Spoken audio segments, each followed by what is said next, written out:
izay manafina ny fahotany tsy ambinina fa izay mitsotra ka mafoy azy no ahazo famindram-po koa raha maiky ny fahotantsika Andriamanitra izay matoky sy marina dia mamela ny fahotantsika sy manadio antsika ho afaka amin'ny tsy fahamarinana rehetra. No izany ary dia aoka ny tsy tena sy fona amin'Andriamanitra isika noho ny fahotantsika.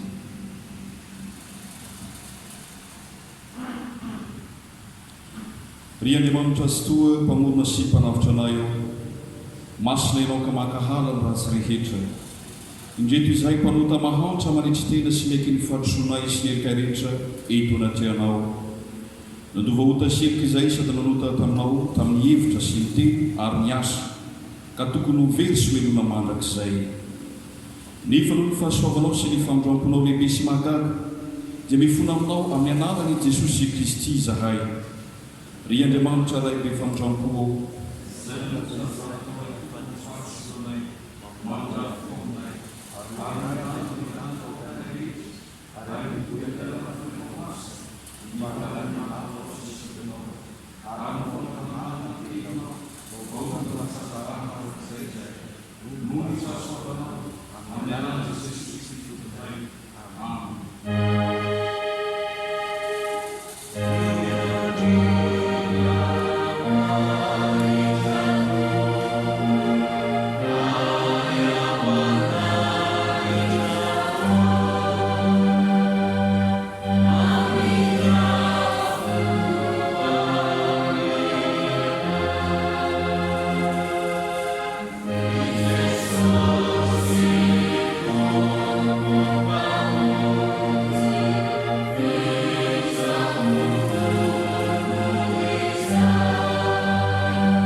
ry kristiana malala tenoy ny alemem-panahin Jesosy mamela ny fahotantsika. Matoky anaka voavela no elikao fa toy izao no tiavan'Andriamanitra izao tontolo izao nomeny ny zanan'ilay tokana mba tsy ho very izay rehetra mino azy fa hanana fiainana marik'izay. Minoany Jesosy tompony dia mivonjena ianao sy ny ankohonanao.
Andriamanitra tompo rainay any an-danitra efa nampilazanao tamin'ny zanako manalanao fa izay rehetra angatainay amin'ny anarany dia omenao anay.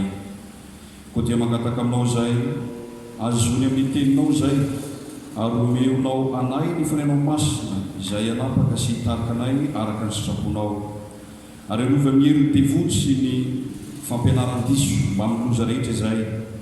Omeo anay ny fitahinao sy ny fiadananao mba ahitainay ny famonjenao amin'ny zavatra rehetra, hideranay sy ankalazanay anao ray be famindrampo ankehitriny sy mandrakizay.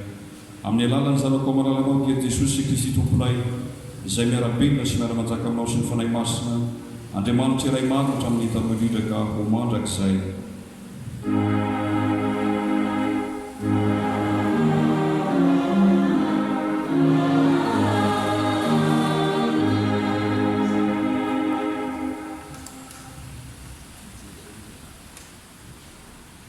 zao dia horesika ny ten'Andriamanitra araka izay voasoratra ao amin'ny boky ny mpaminany Jeremia.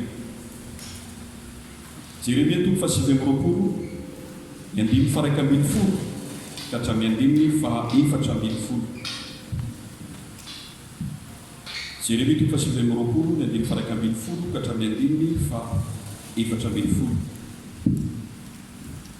Dia toizana amin'ny epistily ho an'i Jakoba.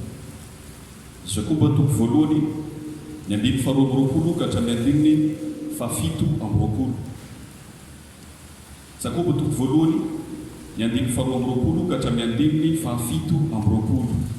Rehefa miara-mahita dia hiara-isangana isika maka izany teny izany amin'ny anarany Jesosy.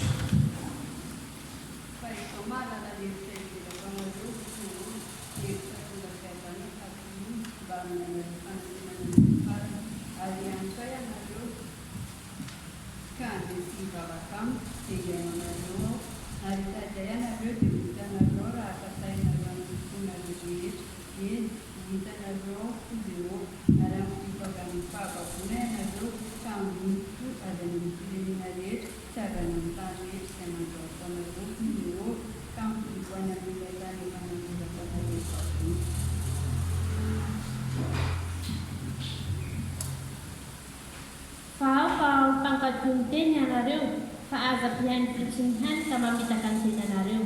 Fa raha misy pihainy teny nefa tsy mpankatoy dia toy ny olona mizaha ny tarehiny eo amin'ny fitaratra izy, fa mijery ny tenany izy dia lasa ary miaraka amin'izay dia ho adininy ny tarehiny.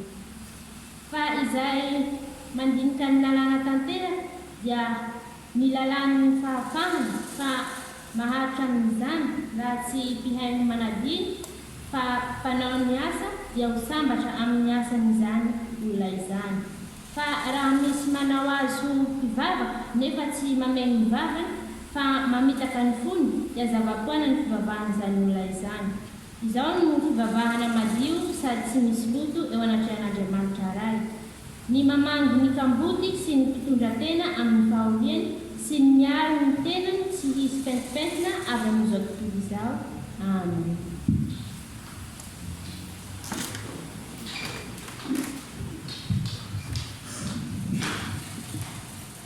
Raha antsika manao ny hira araka amin'ny sivifolo amin'ny zato.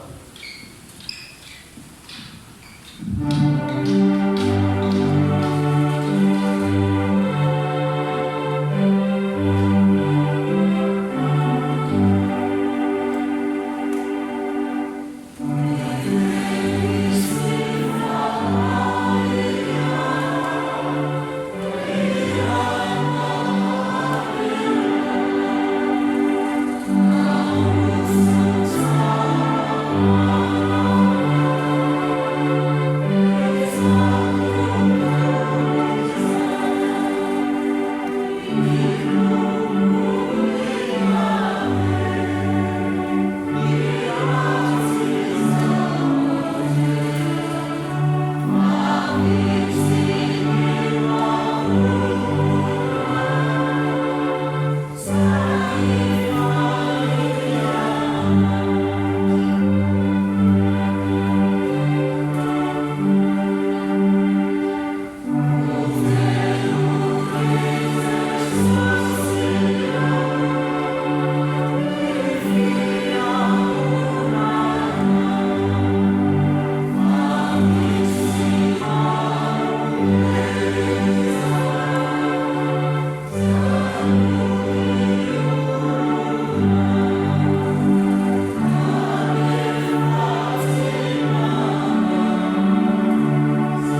zao dia mbola oesika ny fahazan-tsaramasina araka ny jaona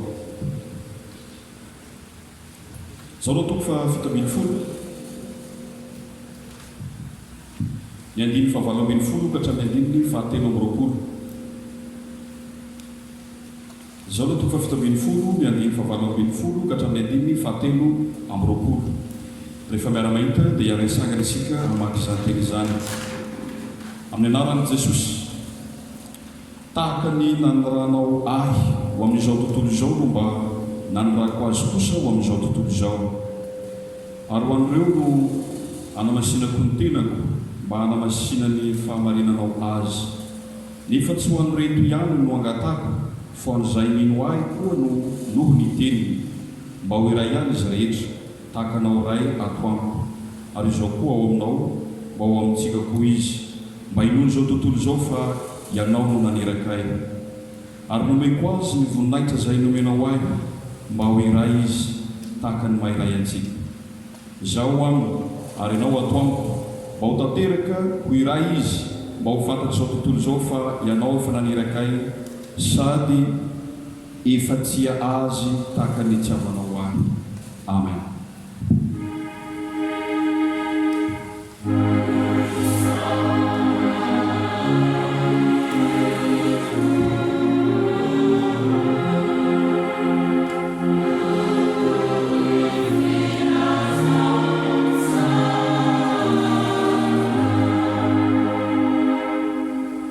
Isika hiara-naiky sy hanambara ny filolemona isika amin'ny fiangonana kristiana rehetra manerana izao tontolo izao araka ny fanekem-pinoana apôstôlika. Mino an'Andriamanitra raitsy toa mpanao lanitra sy ny tany ao.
misaotranao zay ry Andriamanitra raha isanakarafanay masina fa noho ny fitiavanao sy ny fitantananao anay dia mahazo alady vaovao indray zahay.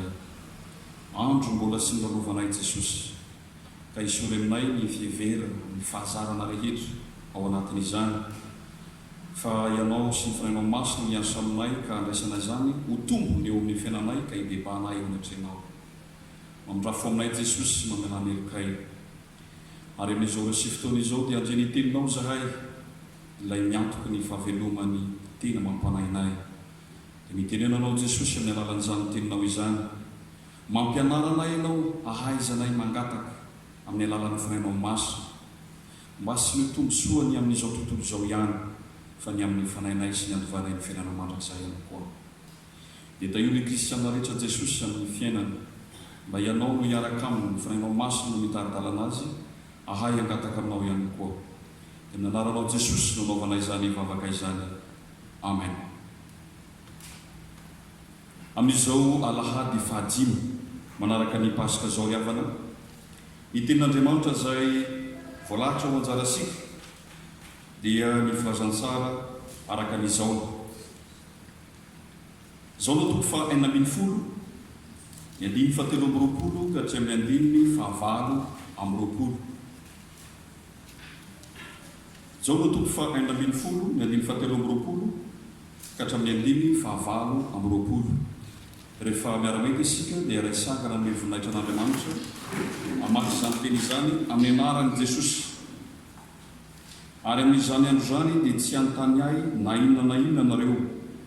Lazaiko aminareo marina dia marina tokoa fa na inona angatainareo amin'ny ray zay omena anareo amin'ny anarako izany. Mandraka ankehitriny dia tsy mbola nangataka na inona tamin'ny anarako ianareo. Mangataha dia hahazo ianareo mba ho tanteraka ny fifalianareo. Fanoarana no nilazako izany zavatra izany taminareo, fa ho avy ny andro izay tsy ilazako fanoarana aminareo intsony, fa mbaraka tsotra aminareo ny amin'ny ray.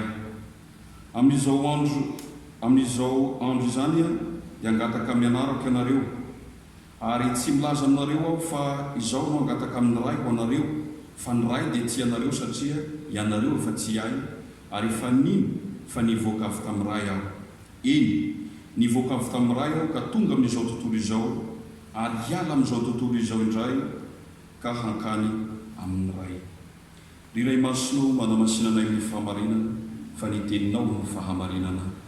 Amen.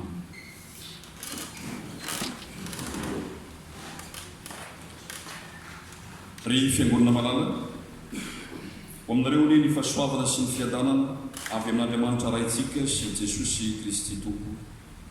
Amen.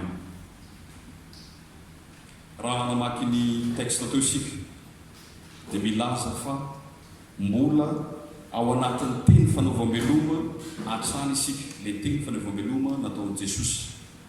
Alady teny lifanesy izay no nandrenesa asika izany teny izany, ny afatrafatra napetraky Jesosy, ny fampahirezana avy aminy, ary ny teny fanomezan-toky nataony alohany hialany amin'izao tontolo izao.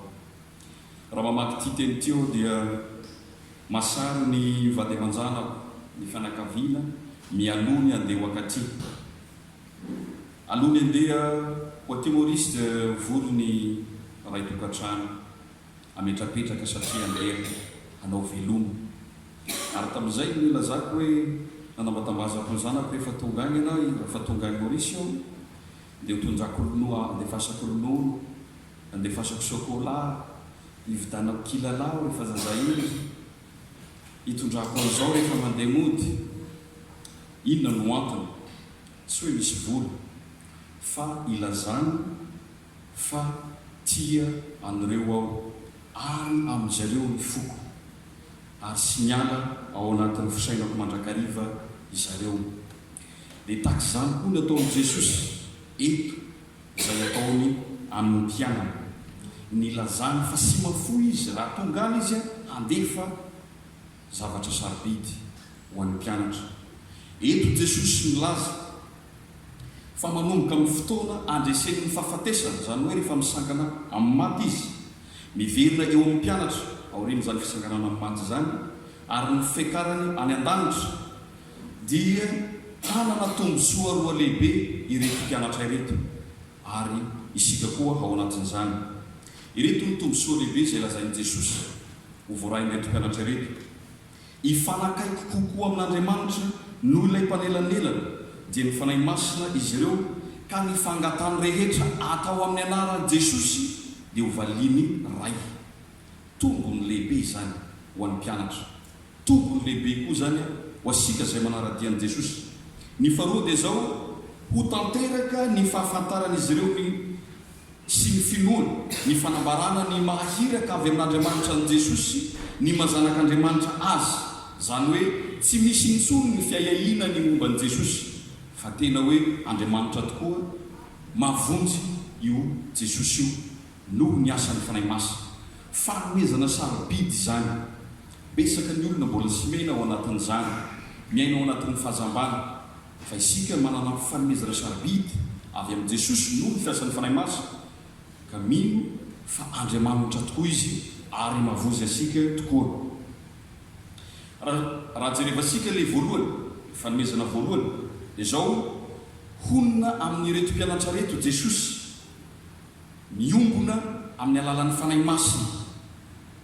Amin'ny alalan'ny fanahy masina zany dia tonga miombona ao amin'i Jesosy mandrakariva, na dia sy eto aza Jesosy. Io ilay lazaisika tamin'ny alady lasa teo hoe misy olo ny présence physique an'i Jesosy ny fanahy masina. Na sy eo aza Jesosy, na sy eto amin'izao tontolo izao, dia ao anatsika izy noho izany fanahy masina izany. Izao no voalaza amin'izao no toko 5:17. Raha miray amiko ianareo ka mitoetra ao anatinareo ny teniko dia onantoina, angatao zay rehetra tianareo, na inona fa ho tonga aminareo izany. Raha ny marina tafaray amin'ny Jesosy vokatry ny fanahy masina ireto mpianatra ireto, ary tonga manakaiky amin'ray amin'izay fotoana izay. Isika ihany koa izay mino ankehitriny manaiky an'i Jesosy ho tompo sy Andriamanitra, dia mandray izany fanahy masina izany teo amin'ny batisy, araka ny fotom-pampianarasika na dogmasika, dia tonga zanak'Andriamanitra teo amin'ny batisy isika noho ny fiasan'ny fanahy masina. Zany hoe lasa akaiky an'i Jesosy ihany koa isika noho izany fanahy masina izany. Ka zay fanirian'i Jesosy, apetrapetraka Jesosy sara amin'ny mpianatra eto, zay mbola apetrapetraka amin'isika ihany koa, dia zao: tokony angataka amin'ny anarany isika ary ahay andray amin'ny anarany ihany koa. Fa sy taka ity lehilahy anankiray amin'ny faritra ambanivolo, rasy be ny lalana, nefa izy mitondra camion feno vary, dia ponzy zara misy hazo anankiroa fotsiny tatezany ampitana. Mampatahotra be ny ampita satria mety 30 metatra 40 metatra ilay tatezany. Miayay izy dia mivavaka amin'Andriamanitra misy hoe: Jesosy ampio, ahoana ny afako amin'ity Jesosy, tena mila anao ao amin'izao, tena mila ny fitantananao Jesosy, mba afaka miampita n'ity pont ity. Lasa izy amin'izay mitondra an'ilay camion, atela fitondran'ilay camion, tonga ery ampita amin'izay izy, hoy nataony miakany anazy. Zany hoe sofera tena mahay iny izao, zany hoe mana permis zao ao, permis B, C, D, ohatran'izay. Zany hoe hainy nangataka amin'ny anaran'i Jesosy. Fa rehefa azo ny mivavaka iny, lazainy fa izy no miasa. Tsy visany koa isika izay miezaka mitady asa, izay miezaka mikaroka amin'ny fiainana, mipostule amin'ny resaka asa, dia mivavaka amin'ny anaran'i Jesosy, me ho asa Jesosy.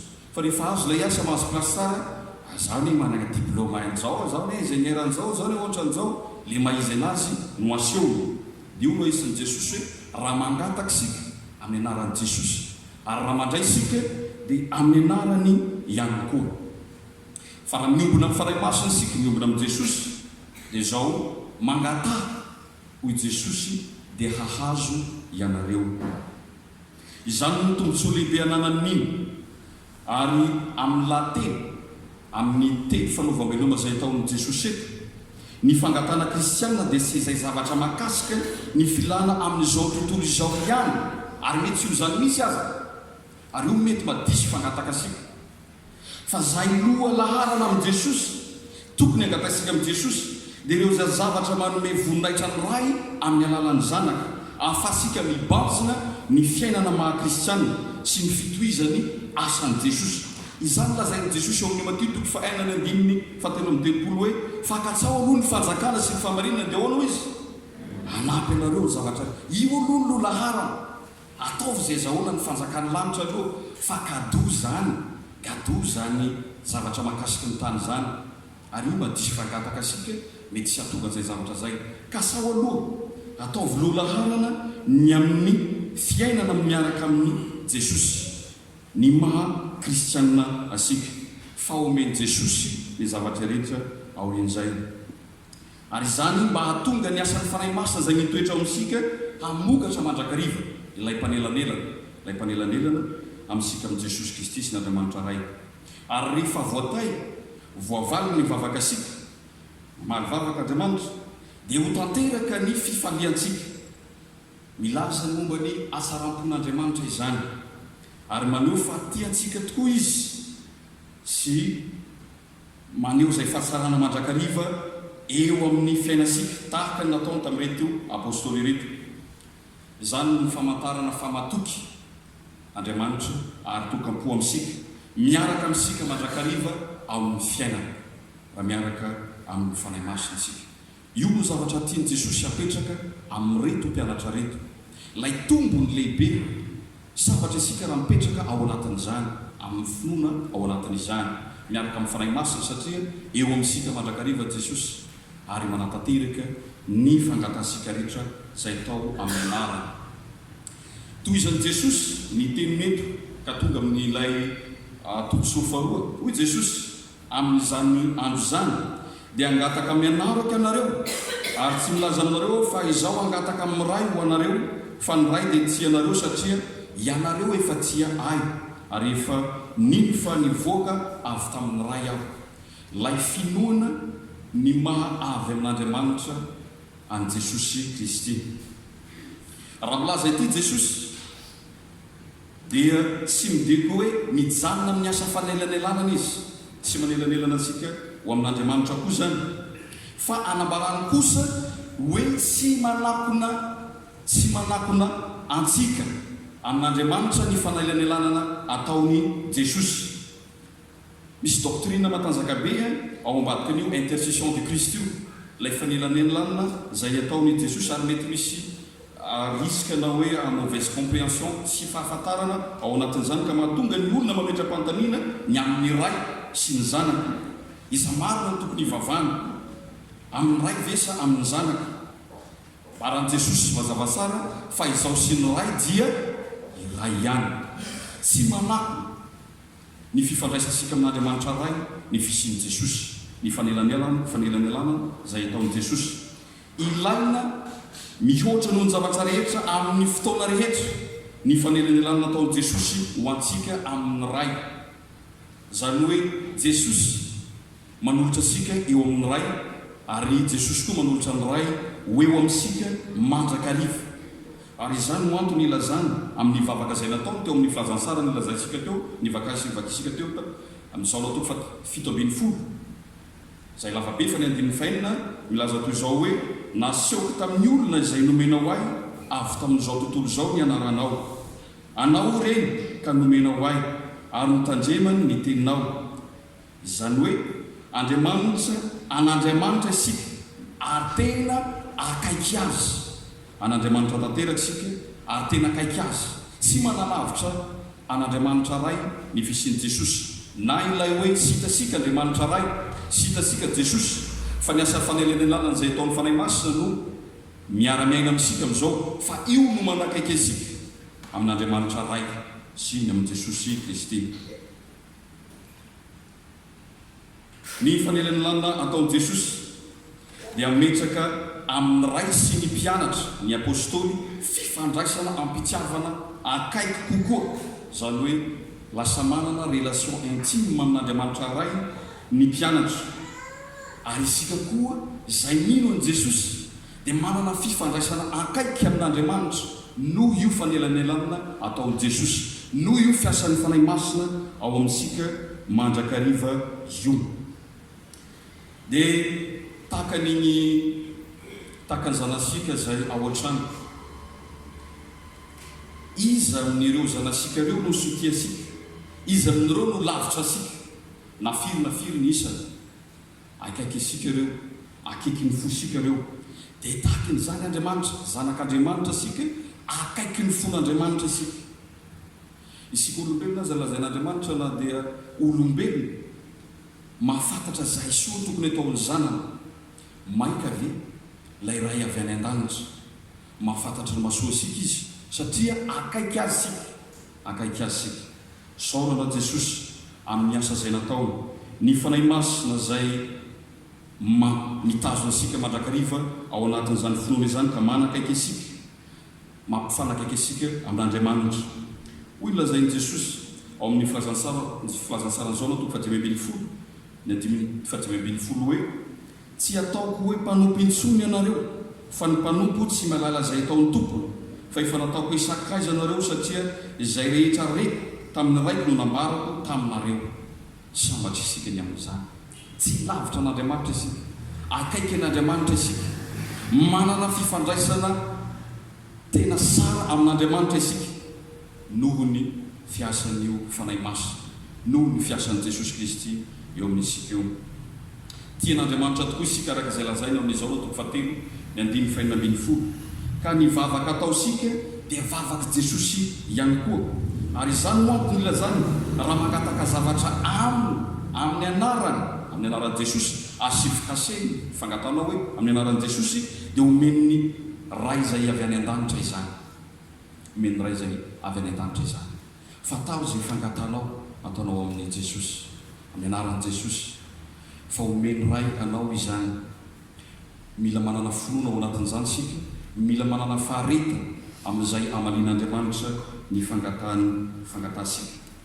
Amin'ny lafiny ray, Jesosy dia tsy vavaka afa-sy izay ho an'ny olona araka ny fanambarana amin'ny izao toko 7:7 io.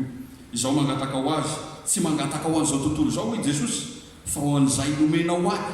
Izy ny nomeny azy, isika izay mandray an'i Jesosy.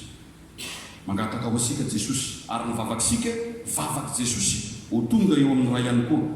Izany dia manambara fa miara-mivavaka amintsika amin'ny toerana nanaovasika izany Jesosy, na ao an-trano, na any amin'ny toeram-piasana, na amin'ny toerana izay rehetra angatasika amin'ny Jesosy, miara-mivavaka amintsika Jesosy. Indrindra atao anatin'ny fiangonana, miara-mivavaka amin'ny Jesosy raha ataosika amin'ny anarana ary miobona ao aminy ilay vavaka ataosika, dia mamaly izany Andriamanitra. Ireo valim-bavaka, ireo izay tombosoa rehetra no raisika, dia tsy misy ezaka avy amintsika velively araka ny nambarako teo, fa ny asan'ny fanahy masina izay mitoetra ao amintsika, mampisy, mamboly izany finoana izany, hananasika fifandraisana mahantra amin'ny Jesosy. Ary avy aminy koa no mahatonga asika ino an'i Jesosy, ary mandray amin'ny fanambarana ny mahiraka avy amin'ny ray sy ny mazanaka an'i Jesosy, mazanak'Andriamanitra azy. Ary ny fahafantarana ny asan'i Jesosy amin'izao tontolo izao sy eo amin'ny fiainasika, raha fatasika zany hoe miasa amin'ny fiainasika Jesosy, dia izao tombosoa lehibe omenasika amin'ny alalan'ny fiasan'ny fanahy masina izany. Sambatra isika raha mahasapa hoe miasa ao amintsika Jesosy, eo amintsika ny fanahy masina, mitazona asika mandrakariva, mamboly ny finoana izany ao anatsika. Tonga teto amin'izao tontolo izao Jesosy nanao ny asa fanavotana, mba ahoana, mba hampiray sy ampiavana ny olon-drehetra. Nanao asa ampiavana asika samysika Jesosy. Ary rehefa niala tamin'izao tontolo izao Jesosy nandeha ankany amin'ny ray, dia nampiavana ny olon-drehetra ihany koa amin'ny ray. Jesosy ilay fampiavana, ilay fanahy masina manao asany fampiavana eo amintsika mandrakariva izy, mampiavana asika, manala ny elanelana rehetra amintsika samysika sy amintsika sy Andriamanitra. Ny fikasan'Andriamanitra antsika olombelona dia tena misy marina, misy fikasana sara ataon'Andriamanitra eo amintsika. Ny fisakaizan'Andriamanitra amintsika olombelona dia tena misy marina, manakaiky isika Andriamanitra, misakaiza amintsika izy, fanomezana mahimaimpona izany, izay tsy tongatonga ho azy, fa noho ilay toetra fitiavana zay fa ao amin'Andriamanitra hatramin'ny taloha indrindra, ilay maizy azy an'Andriamanitra ny fitiavana. ka mba afanao misitraka ireo tombosoa ireo dia zao matokia an' jesosy iaino enohy ny fipisiky ny fanahy masina eo aminao ary iaino ny mahazanak'Andriamanitra anao ao amin'ny alalan'i Jesosy dia iaino ireo tombosoa ireo ianao le tombosoa ho lehibe izay nolazain'i Jesosy ho an'ny mpianatra sy ho azy rehetra mino azy ihany koa. Amen. La parole de Dieu que nous avons aujourd'hui parle de deux grands privilèges de tous les croyants. La première, ils se rapprocheront de Dieu par la médiation du Saint-Esprit et Dieu répondra à toutes leurs demandes au nom de Jésus. C'est au nom de Jésus seulement. La deuxième, c'est leur connaissance et leur conviction de Jésus comme messager de Dieu ou comme le Fils de Dieu seront parfaites et complètes. Quand Jésus retournera au Père, il enverra le Saint-Esprit vivre avec les disciples et cela les unira à lui, les unir avec Jésus, Jésus lui-même. C'est ce que nous avons dit le dimanche dernier. Le Saint-Esprit remplace la présence physique de Jésus en nous.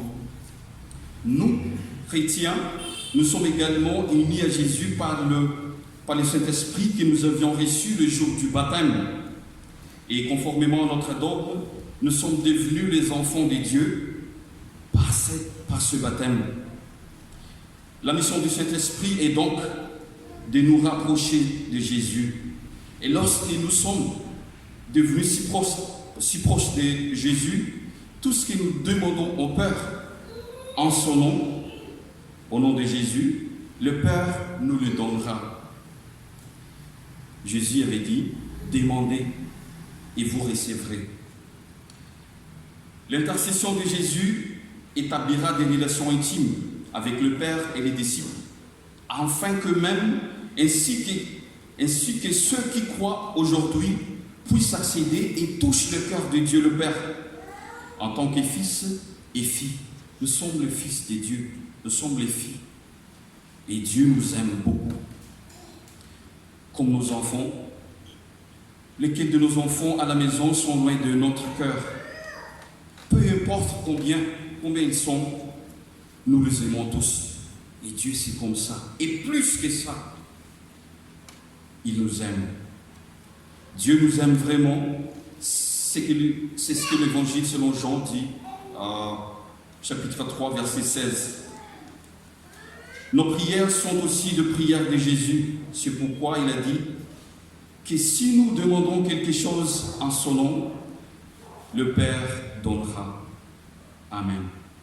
Voninahitra ho an'Andriamanitra ray sy ny zanaka ary fanahy masina izay fahazy tamin'ny taloha indrindra ka ho azy mandrakizay. Mitsangana raisony fitahina. Ho aminareo rehetra ny fahasoavan'i Jesosy Kristy Tomposika sy ny fitiavan'Andriamanitra ray ary ny firaisana amin'ny fanahy masina. Amen.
velanao izaho ideranao satria lehibe toko ny hifamindramponao misaotra Jesosy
ary ny famindramponao mahatry manak'izay ianao no hifanary anay sady manoana anay ianao no hifananavitra anay sady manamasina anay ho dirainay mandrak'izay ny ianao ry Andriamanitro jereo amin'ny fahasovanao ny fiangonana kristiana ampikaman'ny santo anjao izy foazy izay matory fanay ampivereno izay faniala ampijiro fiangonanao izay trisa sy izay sisa amin'ny zanak'Israely angataka aminao izay Jesosy ny amin'ny fiangonana eto Maorisy ianao no hiazo izany mandrakariva amin'ny alalan'ny fahasoavanao ny fanainao masina ny mitarika anay atonganay hifandray ary hifanampy ao anatin'izany asa fanompoana izany isehoany voninaitrao Jesosy irery ihany aijioro ny tananao hiaro ny firenenay sy ny tandrazanay aoka ndroso aminay ny zava-masoa rehetra ary sakamo ny saindrasy sy ny asarasy rehetra tao io ny mpitondra fanjakana rehetra isambaratongany ao Madagasikara hipetranay miadana ny toe-panay araka anao sy ny famatsirana rehetra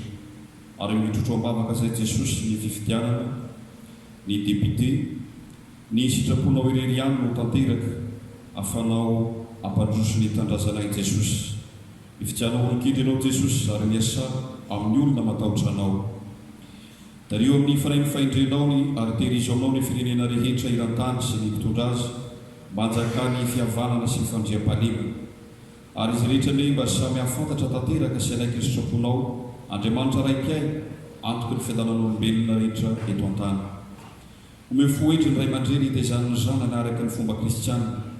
Anjakao amin'ny fanainao ny sekoly ary taio ny konfirmanda sy ny katokomena izay miomana atao batisa. Ny fitahianao ny ampavokatra ny tany sy anasoa ny fivelomana marina mba amin'ny asa-panay tsara rehetra. Vokiso amin'ny anina isan'andro ny mahantra sy ny nono ary teo izay rehetra manome sy miantra amin'ny fifaliana. Ampionony sy ampio ny mpitondratena sy ny kamboty mba amin'ny marary sy ny malahelo ary izay miady fary amin'ny fahafatesana mamondrafo amin'ny olona rehetra ry Tompo. Midera sy mankalaza ny naronao masy izay no ny mpanomponao izay rehetra nahatra tamin'ny finoananao mandra-pahafatana ka efa finaritra aminao ankehitriny amin'ny fifaliany lanitra. Ampio koa izay mba hanafanay ireo ka ho velonao aminao sy ho fatsy aminao atsaranay fitsangan'ny tena maty fahasambarana mandrakizay. Rainay izay ny an-danitra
Tonga ito amin'ny fotoana filazana ratsika riavana amin'izao fotoana izao. Andafaly misaotra an'Andriamanitra ray sy zanaka ary ny fanahy masina amin'izao nahatarantsika ny alady fahadimy manaraka ny Paska izao indray. Ary koa mbola faly miaraka nareo tsirairay avy amin'ny anaran'ny Jesosy Kristy. Isaorana manokana ny ray aman-dreny pastora izay mitondra ny teny ho famelomana ny fanahitsika mandritra ity herinandro ho miditra ty indray. Ary isaorana koa ireo mpiara-miasa aminy izay nanasosa ny fotoana androany. Mitohy atany ny fiarahantsika mivavaka eto amin'ny fiangonana Efelemopolisy Saint-Jean Casy Pauli isaky ny alahady. Ary toy manaraka izao ny fanarana ny alahady voalohany sy ny alahady fahatelo dia misy ny fandraisana ny fanasany tompo. Ny alahady faharoa dia misy ny asa sy fampaherezana. Ary ny alahady fahaefatra dia misy ny fiomanan'ny mpandray. Noho izany dia misy ny fiomanan'ny mpandray androany.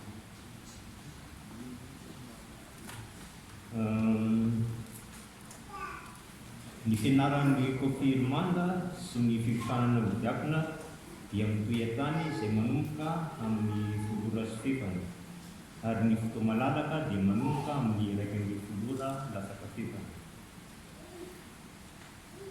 Ahitana ireo katelemina mba hijanona rehefa mirava fiangonana maraina izao fa zava-dehibe no vodiniany. Ary ahitana toy izany koa ny komity fa misy ny fiofanana izay ho atao rehefa mirava fiangonana maraina izao. Toy izao ny raharaha tamin'ny alahady lasa teo. Isan'ny mpiangona 7 isan'ny mpandray 7. Rakitra voalohany 866, rakitra faharoa 1110 roupies ary ny rakitra fahatelo 850 roupies. Totaliny 2826 roupies.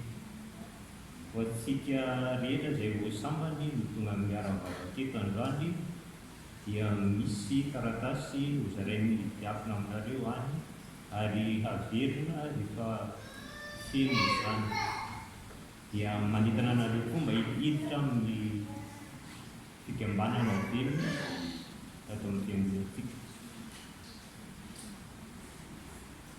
Misy taratasy zarain'ny diakona taminy azontsika ametana ny fanadintsika na vavaka izany na hira izay tanterahana amin'ny rakitra. Ary vavaka ho tanterahin'ny pastera aorian'ny filazanana. Ho an'Andriamanitra ihany ny voninahitra izay azo efa mitanozina ary azo misy mandrakizay dia mampandroso ny pastora hanohy ny raharaha-ponjolatsika. Sotra mifaharetana.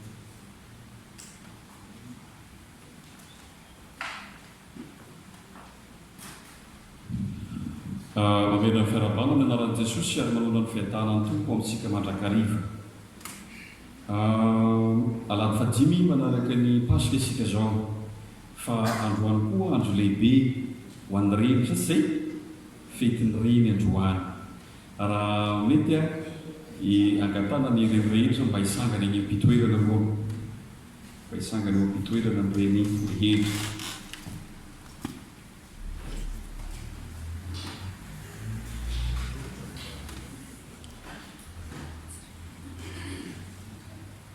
Raha ny sekolalady mateto dia sekolalady manao sianjely kely ho an'ny neny amin'ilay fisaorana amin'ny zava-dehibe nataon'ny neny. Fa izao ny fiangonana ihany koa dia masaka hoe zava-dehibe reny ary sara raha sodrano mena sodrano raha rena soa amin'ny fety izay manokana ho azy ihany koa izy. Ka ny fiangonana dia faly miarabanareo reny rehetrarehetra tratra izao fety izao. Dia misy tenin'Andriamanitra ao amin'ny Luka toko voalohany ny 5:7 ilay teny nataony anjely Gabriely ho an'ny Maria, io no omena ho anareo ho fiarabananareo amin'izao fetin'ny reny izao mivaky toy izao. Raha ohatra mahita baiboly ny lehilahy rehetrarehetra dia lehilahy rehetrarehetra ny hamaky anazy. Luka toko voalohany ny 5:7. Luka toko ohatra tsisy Luka baiboly sasany rehefa saratra tadavaka zay. Luka toko voalohany ny 5:7. Miara-mahita ve isika? Rehefa miara-mahita isika dia mamaky ilay teny amin'ny anaran'i Jesosy. Dia niantso tao feo mahery hoe izy: voatay samy vehivavy ianao ary voatay miteraky ny kilonao. Amen. Irary fitahian'i Jesosy mandrakariva ho aminareo reny. Tsy mora ny adidy amin'ny mareni-pianakaviana, ny fikolokoloana ny ankohonana, ny vady aman-janaka, ny tokantrano. Dia Jesosy hanome hery anareo amin'ny fitanana mamita izany adidy izany. Tsy manana kadô fa izay kadô atolotra dia izay firaliana ny fahasoavan'ny tompo ho aminareo mandrakariva izay. Dia manaova fety sambatra fa fety manokana izay natokana ho anareo reny androany. Dia tahian'i Jesosy tompo mahazo mipetraka izay. Ny fikambanan-dehilahy moa ny eritreretana hoe tokony misy zavatra nataony spesialy ho an'ny fikambanan-vehivavy, ka tamin'ny ora farany sy tratra mianatra isika, manao sikelikely isika, manao miandalana isika amin'ny zavatra rehetra.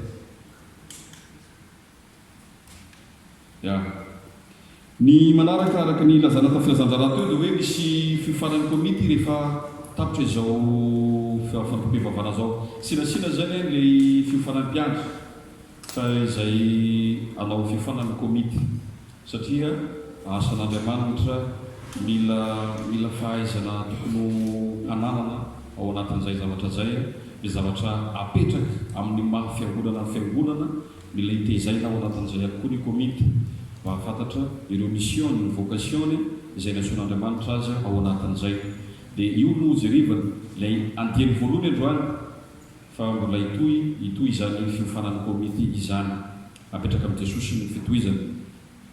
Ny manaraka amin'ny alahady herin'ny androantsika alahady voalohany amin'ny volana Zona zany dia magataka amin'ny Jesosy isika ny fitahihana mba ilamina ny extension zay atao amin'ny herinandro ambony apetraka amin'ny zareo amin'ny ambasada fandamina kasika-zay fa raha teny Jesosy ka milamina zay dia amin'ny alahady ho avy zao ny dinika miaraka amin'ny ireo confirmanda zay atokana amin'ny Pentecoste amin'ny le 9 ny Pentecoste dia amin'ny lahady ho avy zao ny dinika irana amin'izay atokana dia magataka ny fitondrana mbavaka mandrakariva amin'izay makasika zay extension zay satria tapitra amin'ny alakamisy ho avy zao ilay volandraika sy tapany dia angataka ny volandraika sy tapany magnaraka koa satria sy omena indraika mandeha ny telo volana ny makasika ny fipetrana mahatra moa apetraka amin'ny Jesosy izay fandaminana fana manao izay izy tokony fandaharana rehetra.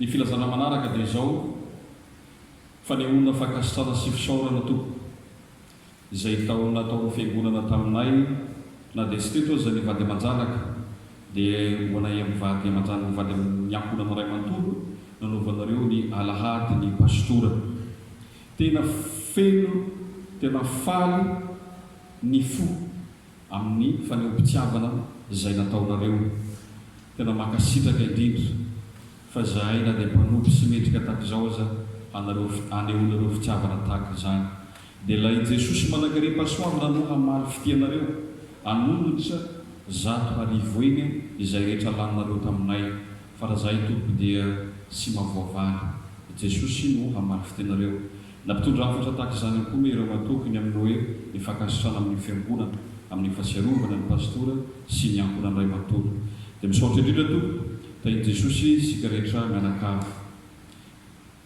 izay ny avy ety amiko fa dia mirary soa ary handray an'i Jesosy ao amin'ny alalan'iny fanompompivavana isika aorian'iny zany hoe rehefa tapitra ny rakitra dia mihira farany mandray sodrano sika dia manao hira farany dia rava ny fanompompivavana ansona ny sampana rehetrarehetra mba hiezaka hivory androany na fikambanam-behivavy na fikambanan-dehilahy na ny korala na ny fifil atao zay azo rana atao zay afana hoe mandinika amin'ny fampandrosoana satria araka nambarako amin'ny volana jona dia ho raisin'ny komity ny programma lasasika rehetrarehetra ampidirina amin'ny programma annuel le programma sika mandrisany taona manomboka amin'ny volana jona zany dia tokony voaka ny programma manomboka ny taona rehetrarehetra dia fantasika hoe izao ny alady oatra zao dia izao alady zao dia izao zany hoe misy zavatra vaovao mba ho hitasika manomboka amin'ny volana jona saotra tompo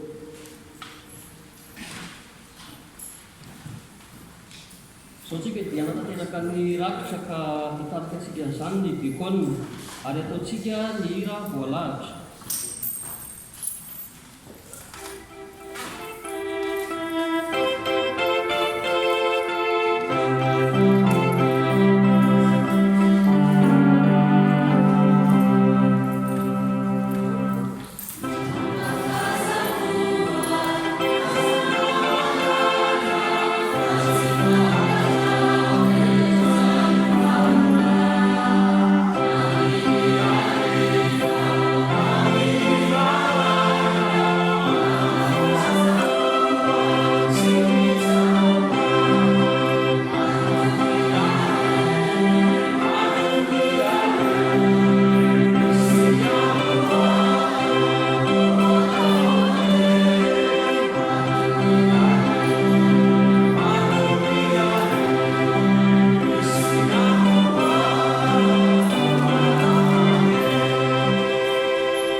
Mbola ataontsika ny hira voalahatra alohan'ny maranana ny fotoana.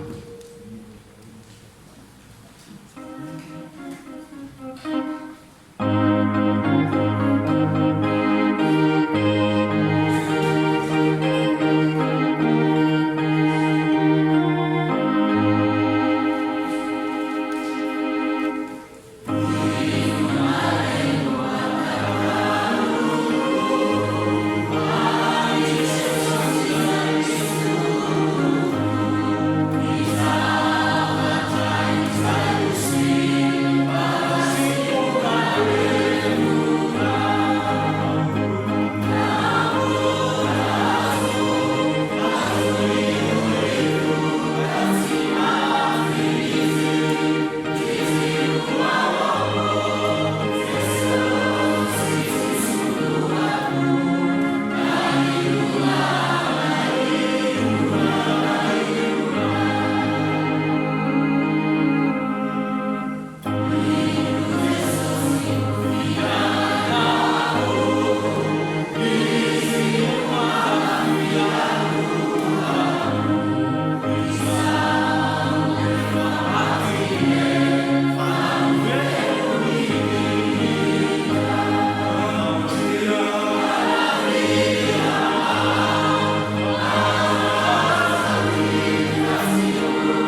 ary vavaka sika